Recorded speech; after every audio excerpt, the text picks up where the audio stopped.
अब हम आ चुके हैं मस्जिद कुबा में। ये देखें, यहाँ पे अल्लाह के नबी ने फरमाया मकबूल उम्रे का सवाब है। जो बंदा इस यहाँ पे 2 नफल नमाज पढ़ेगा, मकबूल उम्रे का सवाब। देखें माशाल्लाह कितनी प्यारी मस्जिद है और कितनी बड़ी मस्जिद है।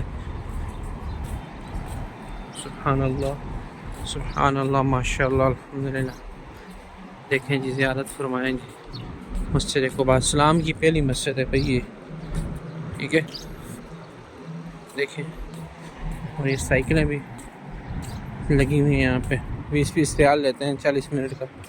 चलाओ भाई। तो ये देखिए, ये सारे कैफ़े छोटे छोटे, यहाँ पे बैठ के आप खा पी सकते हैं। ये देखिए, अब हम एंटर हो रहे हैं मस्जिद कुबा में।